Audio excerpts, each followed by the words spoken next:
18 বছরের আগে টিকটকে গিয়ে নাচলে আইন পাস হয় না। 18 বছরের আগে কোনো মেয়ে টাঙ্গাইল শহরে গিয়ে প্রেম করলে কোনো আইন হয় না। হালাল ভাবে বিয়ে করলে আইন হয়ে যায়। বুঝতে হবে বাংলাদেশ চলছে আল কোরআন দিয়ে নয়, বাংলাদেশ চলছে পশ্চিমা সভ্যতা দিয়ে। পার্লামেন্টে আইন আছে যে 18 বছরের আগে কোনো মেয়ে যদি বিয়ে করে, তাকে যে বিয়ে করবে তাকে জেলে দেওয়া হবে, জরিমানা করা হবে।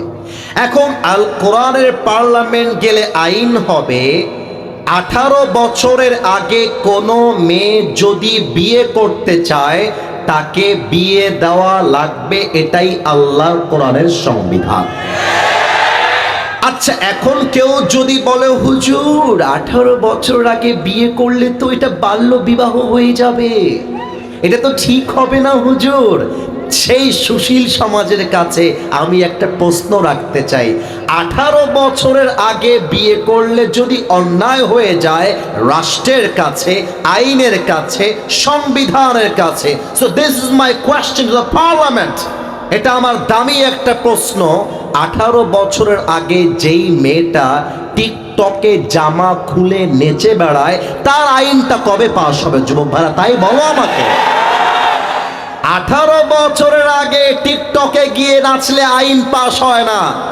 18 বছরের আগে কোনো মেয়ে টাঙ্গাইল শহরে গিয়ে প্রেম করলে কোনো আইন হয় না। হালাল ভাবে বিয়ে করলে আইন হয়ে যায়।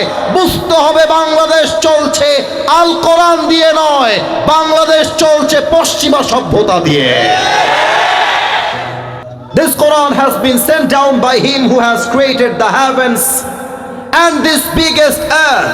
এই কোরআনটা নাজিল করেছেন তিনি, যিনি এই বিশাল আকাশের মালিক, যিনি এই বিশাল জমিনের মালিক, আমার মালিক, আপনার মালিক, আমার রব, আপনার রব, সকলের রব, পুরো পৃথিবীর মালিক। বলেন তো সেই রবকে। প্রিয় ভাইরা, আপনারা জানেন যে আসরের পর থেকে নিয়ে মাগরিবের ওয়াক্ত খুবই কাছাকাছি সময়, অল্প সময়। Time is too short. অল্প সময়ের ভিতরে আমাদের সবাইকে খুব দামি দামি কথা আল্লাহর কোরআন থেকে বলতে হবে। এই জন্য সবাইকে আবদার রাখবো, আমাকে দেখাটা আসলে জরুরি না, আমার কথাটা বোঝা সবচেয়ে বেশি জরুরি। আমাকে দেখার জন্য কেউ মারামারি না করি, ক্যামেরার জন্য কেউ হট্টগোল না করি, মেহেরবানি করে একটু চুপচাপ থাকার চেষ্টা করি। আমাদের আজকের এই প্রোগ্রাম বিল বর্ণী যুব সমাজ ও প্রবাসীদের উদ্যোগে প্রথম বার্ষিক মাশাআল্লাহ ইসলামী মহাসম্মেলন। প্রোগ্রামের সভাপতি রয়েছেন মুফতি সানোয়ার হোসেন সাইফি সাহেব, ইমাম ও খতিব কেন্দ্রীয় জামে মসজিদ এলেঙ্গা বাস স্ট্যান্ড ও প্রতিষ্ঠাতা পরিচালক জামিয়া সাইফিয়া মাদ্রাসা এলেঙ্গা। ভাইজান তো আপনি, তাই না? মাশাআল্লাহ, আমার বন্ধুর মতো হয়ে গেছে এক কথায় বলতে গেলে অল্প সময়ের ভিতরে। আমার ভাইজানের জন্য আমি কলিজা থেকে দোয়া করে দেই, আমার প্রিয় সানোয়ার হোসেন সাইফি ভাইকে যেন আল্লাহ তাআলা দ্বীনের খাদেম হিসেবে ইখলাসের সাথে কবুল করে। পড়েন সবাই আমিন। আমার পূর্বে কথা বলেছেন আমার কলিজার টুকরা প্রিয় বড় ভাই মুফতি ইলিয়াসুর রহমান জিহাদি সাহেব, কেরানীগঞ্জ, ঢাকা। উনি বাদ জুম্মা হতে বয়ান করেছেন। আমি দোয়া করি আল্লাহ তাআলা ইলিয়াসুর রহমান জিহাদি হুজুরের কথা অনুযায়ী আমাদের সবাইকে আমল করার তৌফিক দান করুন। পড়েন সবাই আমিন। এবং আমার পূর্বে কথা বলেছেন আমার প্রিয় ভাই যিনি বাম দিকে বসে আছেন, মাওলানা মোহাম্মদ মেসবাহ হাবিবুল্লাহ মেসবাহ নওগাঁ, যিনি না থাকলে বা যিনি আমাকে কল না দিলে এই ডেটটা আপনারা পেতেন না। প্রিয় ভাইকে আমি চিনি, একদম আমানতদার মানুষ, যেভাবে কথা দেয় সেভাবে কাজ করে। আমি দোয়া করি আল্লাহ তাআলা আমাদের প্রিয় হাবিবুল্লাহ মেসবাহ সাহেবকে যেন নেক হায়াত দান করে। পড়েন সবাই আমিন। প্রধান অতিথি আছেন মোহাম্মদ মুন্না তালুকদার প্রবাসী, আরও আছেন মেহেদি হাসান কামরুল মণ্ডল, আরও আছেন মোহাম্মদ আব্দুল লতিফ প্রামাণিক। আসলে এখানে অনেক অনেক নাম। এবং এই মাহফিল পরিচালনায় রয়েছেন মাওলানা মোহাম্মদ আনিসুর রহমান, ইমাম ও খতিব বিলবর্ণী দক্ষিণ পাড়া জামিয়া মসজিদ। আমরা আসলে এক বাক্যে দোয়া করে দেব, দোয়ার পরপরই আমরা তাফসিরে চলে আসব। খুবই অল্প সময় আমাদের হাতে আছে। আয় আল্লাহ, এই প্রোগ্রামকে বাস্তবায়ন করবার জন্য, এই প্রোগ্রামকে অ্যারেঞ্জ করবার জন্য যারা দিনরাত পরিশ্রম করেছে, মাথার ঘাম পায়ে ফেলেছে, আমার প্রবাসের ভাইয়েরা অর্থ দিয়ে সহযোগিতার হাত বাড়িয়েছে, আয় আল্লাহ, আজকের এই সুন্দর মাহফিলে আমরা সবাই যেমন এই কোরআনের বাগানে একসাথে বসতে পেরেছি, জান্নাতুল ফেরদাউসেও তুমি আমাদের সবাইকে মৃত্যুর পরে একসাথে মেহমান হিসেবে কবুল করে নিও। পড়েন সবাই আমিন। সাউন্ড সিস্টেম অত্যন্ত চমৎকার, অনেক সুন্দর সাউন্ড। একটু আবদার রাখলাম, আর একটু বাড়াই দিলে ভালো হবে। অনেক সুন্দর আপনার সাউন্ড। আমি একবার তাকবীর দিব আল্লাহর নামে। তাকবীর দেওয়া শেষ, 1 থেকে 3 গুনব। সবাই চাতক পাখির মতো আমার দিকে তাকিয়ে থাকবেন এবং কোনো টু শব্দ আমি যেন ডানে বামে, এবং বিশেষ করে আমার কিছু বাবুরা ওইদিকে দৌড়াদৌড়ি করার জন্য আওয়াজ হয়েছে। ভলান্টিয়ার্স যারা আছেন, রেসপন্সিবল পারসন যারা আছেন, একটু গিয়ে বাবুদেরকে, কলিজার টুকরা বাবুদেরকে একটু সাইডে রাখবেন, যেন আমাদের তাফসিরে কোনো আওয়াজ বাহির থেকে ভেসে না আসে। টাঙ্গাইলবাসী একটা কাশি দেয়, আমি বলবো লিল্লাহি তাকবীর, আপনার আওয়াজ দিয়ে বলবেন আল্লাহু আকবার। আর একটা কথা, আপনারা দেখতেই পাচ্ছেন মিডিয়ার ভাইয়েরা আজকের মাহফিলটা রেকর্ড করছে। আগামীকাল পুরো বাংলাদেশের কোটি কোটি মানুষ আজকের এই মাহফিলটা দেখবে। আপনাদের আওয়াজ যেন এত জোরে হয় যে পুরো দেশের মানুষ বলতে বাধ্য হবে যে রংপুর কিংবা দিনাজপুরের লোকরাই শুধুমাত্র আওয়াজ দিয়ে কথা বলতে পারে। ব্যাপারটা এরকম নয়, বরং টাঙ্গাইলের সন্তানরা যখন কথা বলে ওরাও তখন বীর পুরুষের মতো কথা বলে, ঠিক কিনা বলে? দেখা যাক সে আওয়াজটা আমি পাই কিনা। লিল্লাহি তাকবীর। 1 2 এই ভাই, এই বলেছি না আওয়াজ আসবে না কলিজার ভাই? না, একটা কথাও যেন আমি না পাই। আর পেছনে যারা কথা বলছেন, হয় বসে যাবেন, না হয় সাইডে। Don't talk again, don't shout, একটা কথা বলবেন না। কলিজার ভাই, মাফ চাই আপনাদের কাছে। ভালোবাসতে এসেছি, ধমক দেওয়ার জন্য মাহফিলে আমি আসি নাই। আমি আর একবার 1 থেকে 3 গুনছি। 1 2 3। মাশাআল্লাহ, পরিবেশ অত্যন্ত চমৎকার।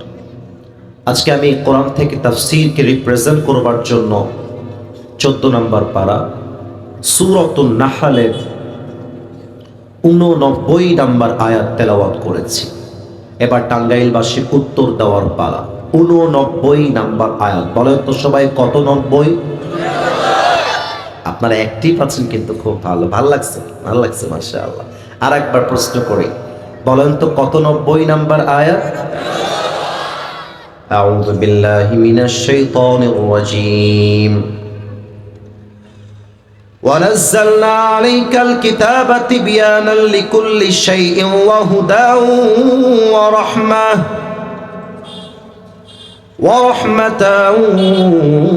وبشرى للمسلمين। আল্লাহ তাআলা বলছেন, আমি এমন একটা কিতাব নাজিল করেছি, মানব জীবনে যা দরকার, পার্লামেন্টে যা দরকার, রাজনীতিতে যা দরকার, রাষ্ট্রে যা দরকার, ব্যাংকে যা দরকার, যুবকদের যা দরকার, নারীর যা দরকার, প্রত্যেকটা কথাকে এই কোরআনুল কারীমে নাজিল করে দিয়েছে একজন। বলেন সবাই, তিনি কে?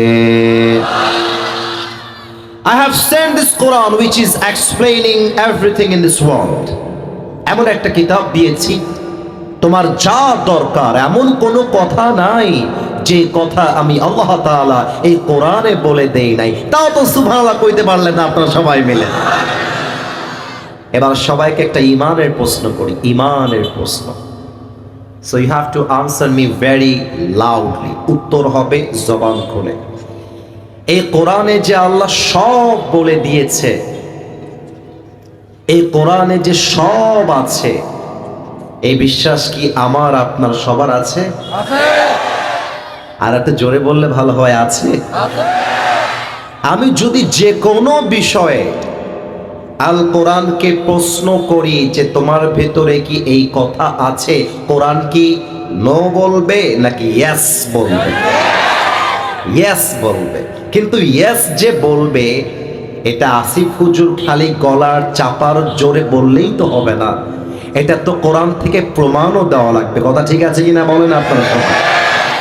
অনেকে আমাদের বাংলাদেশে সাংবাদিকদের সামনে দাঁড়িয়ে বলে কোরআন আলাদা, রাজনীতি আলাদা। অনেকে বলে কোরআন আলাদা, পার্লামেন্ট আলাদা। অনেকে বলে কোরআন আলাদা, রাষ্ট্র আলাদা।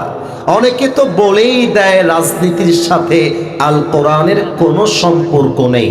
আমি আজকের মাহফিলে আমার বুকের কলিজার সমস্ত সাহসকে এক করে বলতে চাই, যারা বলে আল্লাহর কোরআনের রাজনীতি করতে চাই না, তারাই মূলত রাজনীতির নামে বাংলাদেশে দুর্নীতি করে খেতে চায়। আল কোরআনের সব আছে, আপনাকে জানতে হবে ফার্স্ট অফ অল। আসুন আমরা কোরআনের সঙ্গে ডিসকাশন করি, কথা বলি, কোরআনকে জিজ্ঞেস করি কি কি তার ভেতরে আছে। প্রশ্ন যখন করব, আমার প্রত্যেকটা আয়াত যখন তেলাওয়াত করব, আমি যদি কখনো বলি কথা ঠিক আছে কি না, যদি কথা আসলেই ঠিক হয়, বিড়ালের মতো ম্যান ম্যান করে নয়, সিংহের মতো গর্জন দিয়ে কথা বলবেন। ঠিক আছে সবাই? আচ্ছা, কোরআনকে আমরা প্রশ্ন করছি, দেখেন। আচ্ছা কোরআন, তুমি এখন তো এই পৃথিবীতে আছো, তুমি এই পৃথিবীতে আসার পূর্বে কোথায় ছিলে? এর জবাব কি কোরআনে আছে না নাই? 30 নম্বর পারা সূরাতুল বুরুজের 21 and 22 number verse of Suratul Buruj. Bal huwa Qur'anun Majidun fi lawhin mahfuz. Allah Ta'ala বলছেন, rather it's a glorious Quran preserved in tabled. এটা এমন একটা কিতাব যে কিতাবটাকে আমি আল্লাহ তাআলা পৃথিবীতে নাজিল করার পূর্বে লৌহে মাহফুজে সংরক্ষিত ফলকে লিখিত আকারে রেখে দিয়েছিলাম। সুবহানাল্লাহ পড়বেন না আপনারা সবাই? ও আচ্ছা, তুমি পৃথিবীতে আসার পূর্বে লৌহে মাহফুজে ছিলে। আচ্ছা কোরআন, তুমি আমাকে জবাব দাও তো, তোমাকে নাজিল কে করলেন? তারপরে তানজিলাম মিম্মান খালাকাল আরদা ওয়াস সামাওয়াতিল উলা। This Quran has been sent down by him who has created the heavens and this biggest earth. এই কোরআনটা নাজিল করেছেন তিনি, যিনি এই বিশাল আকাশের মালিক, যিনি এই বিশাল জমিনের মালিক, আমার মালিক, আপনার মালিক, আমার রব, আপনার রব, সকলের রব, পুরো পৃথিবীর মালিক। বলেন তো সেই রবকে? আল্লাহ আমার রব। গাইতে লজ্জা পাইলেন কেন? গান না সবাই মিলে, আল্লাহ আমার রব। দমে দমে তনু মনে তারি অনুভব, তোমার দুনিয়াতে আমি যেদিকে তাকাই, অথই নেয়ামতে ডুবে আছি সবাই। পাখপাখালির কণ্ঠে শুনি তাসবিহ কল রব, তাসবিহ কল রব, আল্লাহ আমার রব। বলেন তো এই কিতাবটা নাজিল করেছে এক রব, তিনি কে? ও আচ্ছা, তোমাকে আমার আল্লাহ নাজিল করেছে। আচ্ছা কোরআন, তাহলে এবার তুমি আমাকে বলো তো, তোমাকে কার উপরে নাজিল করা হয়েছে? ওয়া আমিনু বিমা নুজিলা আলা Muhammad. Believe in whatever Allah subhanahu wa ta'ala has sent to his last messenger Muhammad sallallahu alayhi wa sallam. ঈমান আনো সেই মহা সত্য বাণীর উপরে, যেই বাণীকে আল্লাহ তাআলা তোমাদের প্যারা হাবিব সাইয়্যিদুল কাউনাইন সাইয়্যিদুল মুরসালিন, বিশ্ব মানবতার মুক্তির দূত নবী মুহাম্মদুর রাসূলুল্লাহ সাল্লাল্লাহু আলাইহি ওয়াসাল্লামের উপরে চির সত্য বাণী করে নাজিল করেছে। সুবহানাল্লাহ পড়বেন না আপনারা? ও আচ্ছা, তুমি আমাদের নবীর উপর নাজিল হয়েছো। আচ্ছা কোরআন তুমি এবার আমাকে বলো তো, তুমি কোন মাসে নাজিল হয়েছো? শাহরু রমাদান আল্লাযী উনজিলা ফীহিল কুরআন। এই কোরআনটা হচ্ছে সেই পবিত্র কিতাব, যে কিতাবটাকে আল্লাহ তাআলা পবিত্র রমজান মাসে নাজিল করেছে। সুবহানাল্লাহ, শুনলাম না তো? এটা টাঙ্গাইলের সুবহানাল্লাহ হইতে পারে না, আরেকবার পড়েন তো সুবহানাল্লাহ। ও, রমজান মাসে এসেছো। এবার আমাকে বলো, তুমি কি দিনে এসেছো নাকি রাতে এসেছো? ইন্না আনজালনাহু ফি লাইলাতিল কদর ওয়া মা আদরাকা মা লাইলাতুল কদর। আল্লাহু আকবার। I have sent this Quran on a very blessed night. আল্লাহ তাআলা বলছেন, এই কোরআনটা আমি নাজিল করেছি এক মহা বরকতপূর্ণ রজনীতে, যে রজনীর নাম হলো লাইলাতুল কদর। সুবহানাল্লাহ পড়বেন না? লাইলাতুল কদরে নাজিল হয়েছো। তাহলে এবার বলো, তুমি যে রাতে নাজিল হয়েছো ওই রাতের মর্যাদা কেমন? লাইলাতুল কদরি খায়রুম মিন আলফি শাহর। এমন একটা রাতে নাজিল হয়েছে, এই এক রাত যদি কেউ ইবাদত করে, 1000 মাস ইবাদত করলে যে সওয়াব হবে, এক রাতের ইবাদতের বিনিময়ে আল্লাহ রাব্বুল আলামিন তার চাইতে অধিক সওয়াব বান্দার আমলনামায় লিখে দিবে। ও আচ্ছা, এত মর্যাদাপূর্ণ রাত। আচ্ছা কোরআন তুমি এবার আমাকে জবাব দাও তো। আচ্ছা আমি যদি এখানে কাউকে প্রশ্ন করি, যাই ছেলে তুমি এই মাহফিলে কেন এসেছো, দেখবেন বেশিরভাগ যুবক আমাকে জবাব দিবে, হুজুর আপনাকে সারা জীবন ফেসবুকে ইউটিউবে দেখেছি, আজকে আপনার ওয়াজ ফেসবুকে দেখার জন্য আসি নাই, সরাসরি বসে আপনার ওয়াজটা এখানে শুনতে এসেছি। কথা ভুল বললাম না ঠিক বললাম? বলেন। আপনি যেখানেই যান, যাওয়ার পেছনে একটা পারপাস থাকতে হয়, একটা মতলব থাকতে হয়, একটা মুরাদ থাকতে হয়, একটা ডেস্টিনেশন থাকতে হয়, মিশন থাকতে হয়, ভিশন থাকতে হয়, ডেস্টিনেশন থাকতে হয়, উদ্দেশ্য লাগবে যেখানে আপনি যান না কেন। এখন আমি যদি কোরআনকে বলি, কোরআন তুমি পৃথিবীতে কেন এসেছো, আমাকে জবাব দাও তো, তোমার প্ল্যান কি, তোমার উদ্দেশ্য কি? কোরআন তার জবাব কি দিচ্ছে? কান দিয়ে নয়, কলিজা দিয়ে শুনবেন, মন দিয়ে। কিতাবুন আনজালনাহু ইলাইকা লিতুখরিজান নাসা মিনাল যুলুমাতি ইলান নূর। আল্লাহ বলছেন, এই কোরআনটা আমি আল্লাহ রাব্বুল আলামিন এই জন্য নাজিল করেছি যাতে করে আমার নবী এই কোরআনটা দিয়ে জাহান্নামী মানুষগুলোকে জান্নাতি মানুষ বানাতে পারে। To lead the mankind out of darkness into the light. অন্ধকারচ্ছন্ন মানুষগুলোকে আলোর পথ দেখাবার জন্য আমি আল্লাহ তাআলা এই কোরআনটা নাজিল করে দিয়েছি। সুবহানাল্লাহ পড়বেন না আপনারা মিয়া? এখানে একটা ছোট্ট এক্সাম্পল দিচ্ছি। আচ্ছা আমি যে একটা ওয়েস্ট কোট বা কোটি পরে আছি, এটা কি দেখা যায়? কথা না বললে ওয়াচ করবো কাকে? দেখা যায় ভাইজান? এখানে অনেকে এসেছেন যারা গায়ে সোয়েটার পরে আছেন বা অনেকে রুমাল পেঁচিয়ে আছেন। আমি যদি বলি ভাইজান আপনি সোয়েটারটা কেন পরেছেন, বলবে হুজুর এখনো ঠান্ডা কমে যায় নাই, ঠান্ডা থেকে বাঁচার জন্য সোয়েটারটা গায়ে দিয়েছি যাতে করে আমার ঠান্ডাটা কভার হয়ে যায়। সোয়েটার গায়ে দিয়েছি লাভ একটা, আমার ঠান্ডা কম লাগবে। আমি যদি কোনো যুবককে বলি যুবক তুমি প্যান্ট কেন পরেছো, বলবে হুজুর আমি আমার লজ্জাস্থান কিংবা বডিকে ঢাকার জন্য প্যান্টটা পরিধান করেছি। এখানে কারো যদি পকেট চেক করি, কারো পকেট থেকে আইফোন বের হবে, কারো রিয়েলমি বের হবে, কারো ওপ্পো বের হবে। আমি যদি বলি ভাইজান বাজারে এত ফোন থাকতে আপনার পকেটে আইফোন কেন, বলবে হুজুর আইফোনের দাম যদিও বা অনেক বেশি, বাট কিনেছি একটা লাভ আছে। আইফোন মানেই একটা ব্র্যান্ড। সেকেন্ড কারণ হচ্ছে আইফোনটা পানিতে পড়লেও নষ্ট হয়ে যায় না, 3 এটা আছাড় খেলেও সহজে ভাঙে না।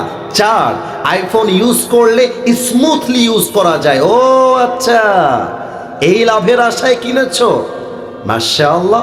তাহলে কোরআন তোমারে যদি আমি পার্লামেন্টে নিয়ে যাই, তোমারে যদি আমি সমাজে নিয়ে আসি, তোমাকে যদি আমি আমার জীবনে মেনে নেই প্রত্যেকটা সেক্টরে, আমার লাভ কি হবে? এইটার জবাব এই কোরআনে আছে না নাই? যারা জবাব দেয় নাই তাদের কারো বিয়ে হবে না। আর একবার বলেন, জবাব আছে না নাই?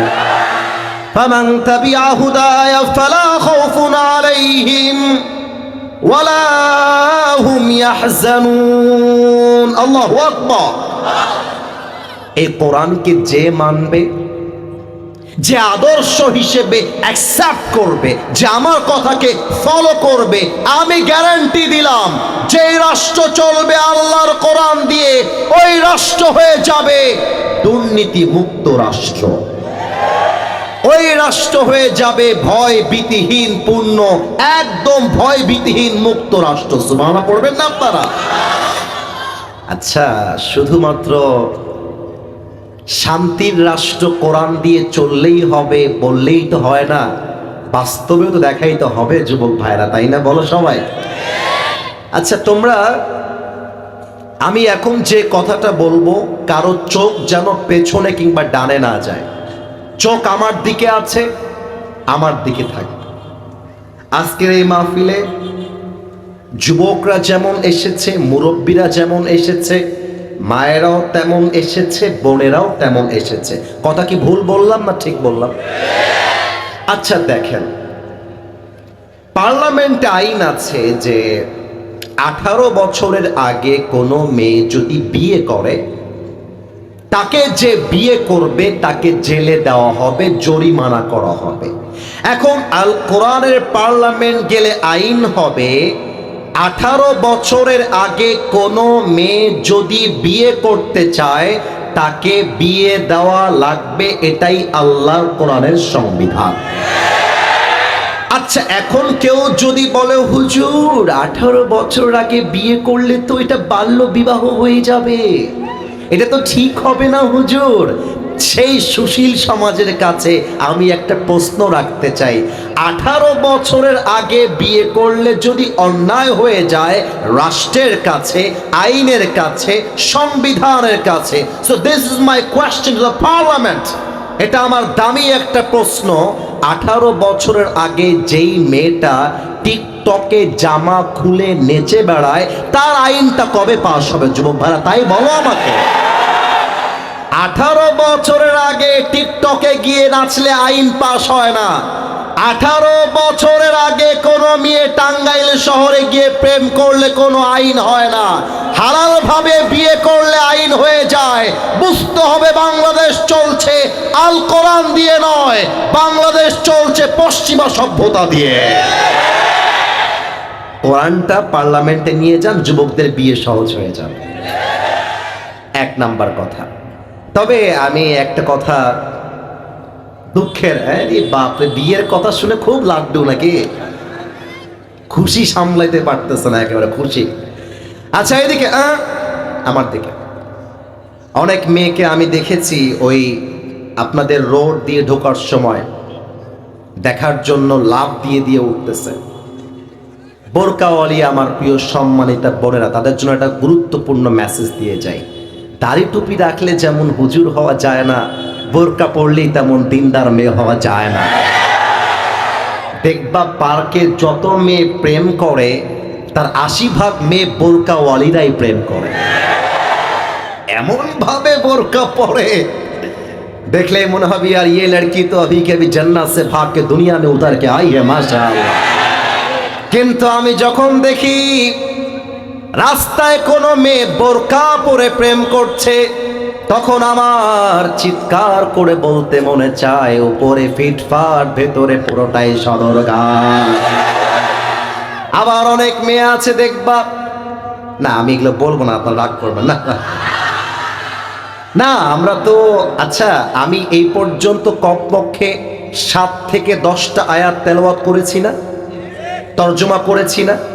কিন্তু দুঃখ আমার কোথায়, আমি যে এত আয়াত তেলাওয়াত করে তাফসীর করি, মিডিয়ার লোক এগুলো আপলোড দেয় না। কোথায় বলেছি যুবকদের বউ দরকার, ওটা আপলোড দিয়ে রেখে দেয়। That is my problem actually.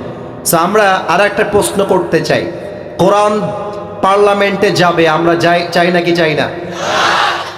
আচ্ছা, এখানে একজনকে এখন দাঁড় করাবো, কথার কথা। এই যে সোনামণি, তুমি দাঁড়াও, মোবাইল দাঁড়া, হ্যাঁ তুমি দাঁড়াও, দাঁড়াও না, আরে লজ্জা নাই রে বাবা, দাঁড়াও দাঁড়াও। তোমার নাম কি? হ্যাঁ, নাহিদ। এই টাঙ্গাইলবাসী, নাহিদকে দেখা যায়?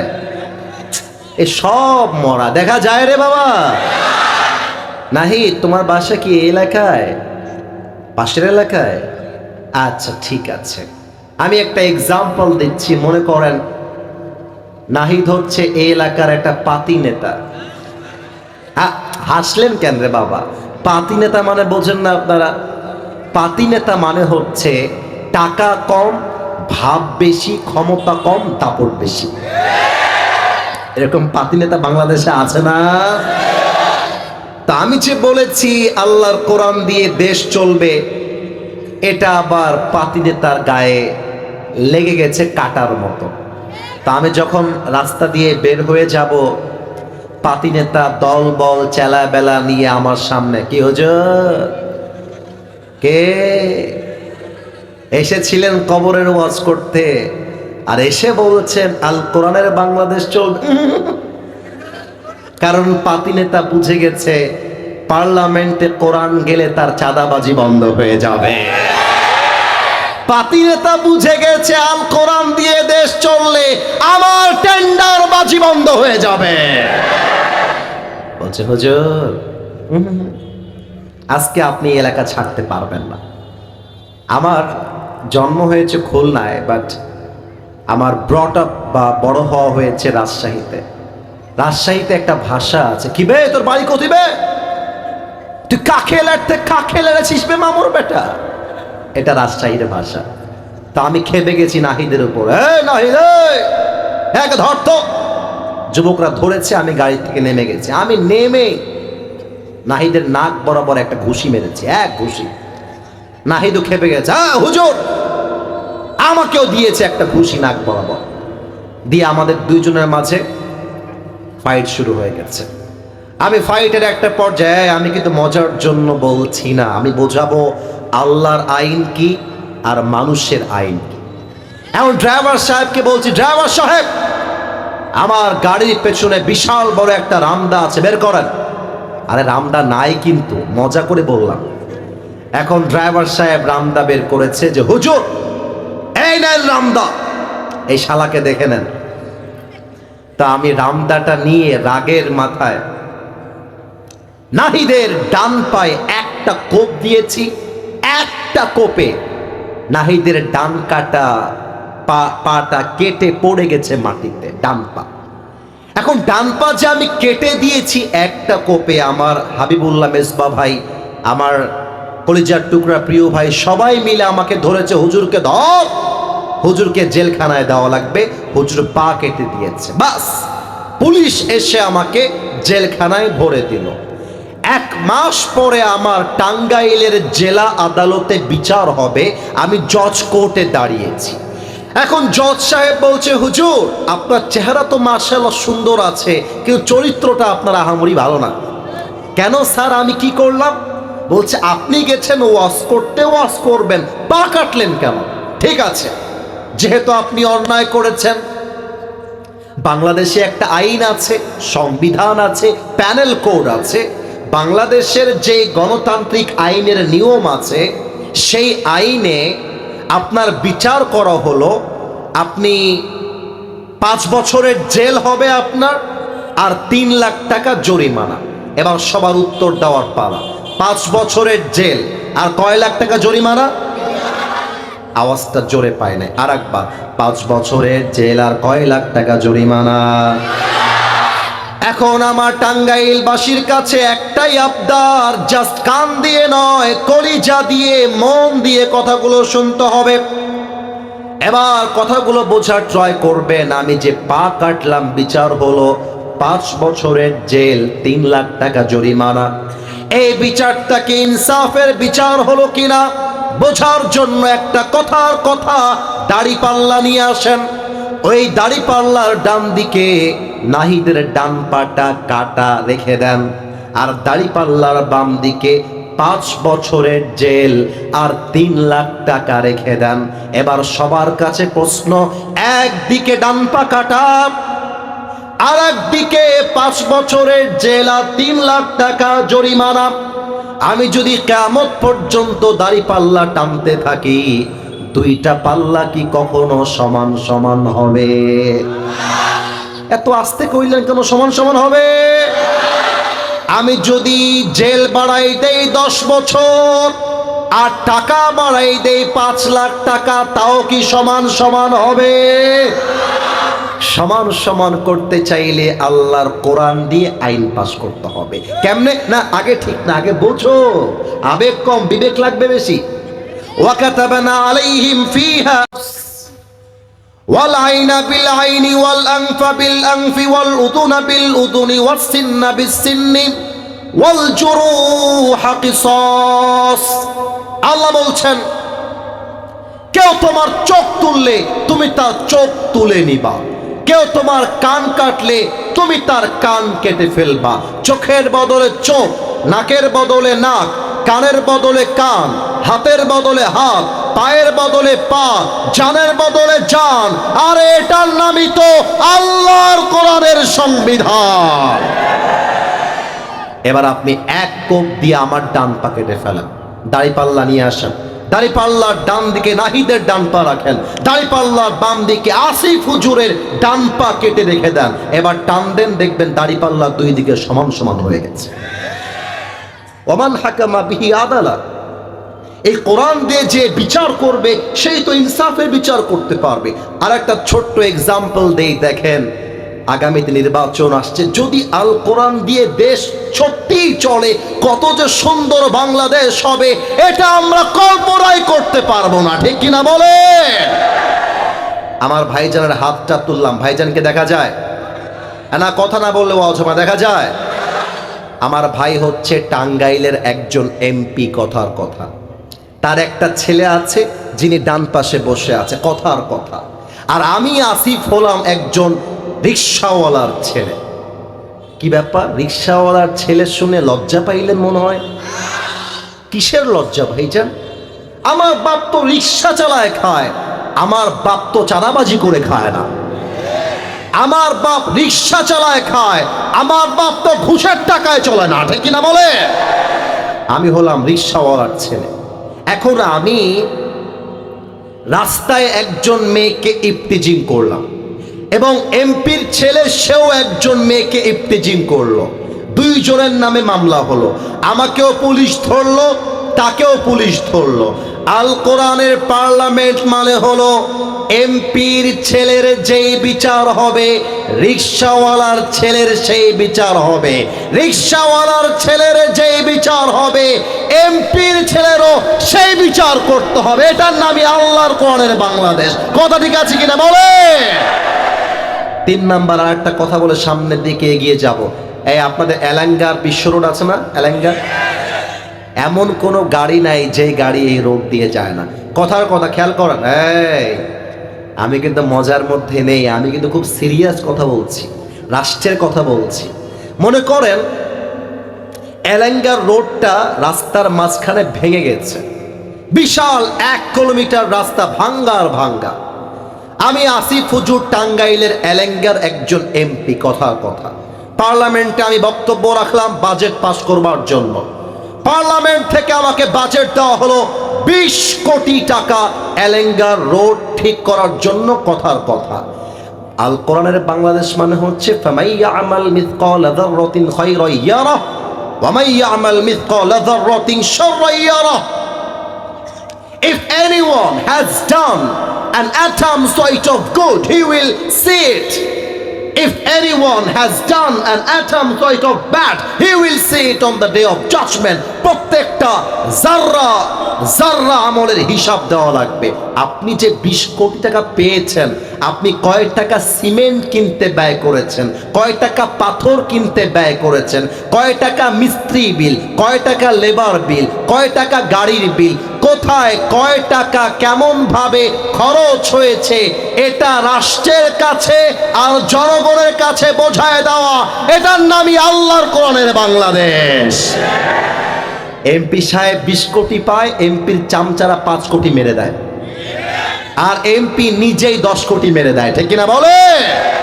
অতএব আমরা যদি আল কোরআন দিয়ে বাংলাদেশ চালাই, একটা এমপিও এক চুল পরিমাণ টাকা মেরে খাওয়ার ক্ষমতা রাখে না, ঠিক কিনা বলে? এবার সবাই 2 হাত তুললে, কেউ যেন বাদ না যায়, কেউ যেন বাদ না যায়। মাশাআল্লাহ। আমি জানি একটু পরেই আজান দিয়ে দিবে, তবে আমার ছোট্ট একটা আবদার আছে সবার কাছে। আমি যা যা বলতে বলবো তাই তাই সবাইকে বলতে হবে। তবে এই মাঝখানে এই হুজুর, এই বসেন বসেন, একটু সবাই কাশি দেন। আপনার তো একদম বাঘের বাচ্চার মতো দেখছি আওয়াজ দিচ্ছেন। আর একবার আমি 2টা ওয়াদা করাতে চাই। বলেন একবার আল্লাহকে ডাক দিয়ে আল্লাহ, আর একবার আল্লাহ। আমি তোমাকে ওয়াদা দিলাম, আজ থেকে 1 ওয়াক্ত নামাজ আর কখনো ছাড়বো। এবার হাতটা একটু উঁচু হবে, একটু উঁচু হবে। এবার সবাই মিলে বলেন না। হাত নড়ে নাই তো, বলেন সবাই না। আওয়াজ দিয়ে বলেন সবাই ইনশাআল্লাহ। এবার হাতটা নামিয়ে আমাকে ডাক দেন, বলেন আসিফ হুজুর। আপনাকে আমরা টাঙ্গাইলের সন্তান ওয়াদা দিলাম, দোয়া না করে আমরা কেউ উঠে যাব। এবার মাথাটা ঝাঁকিয়ে বলেন না।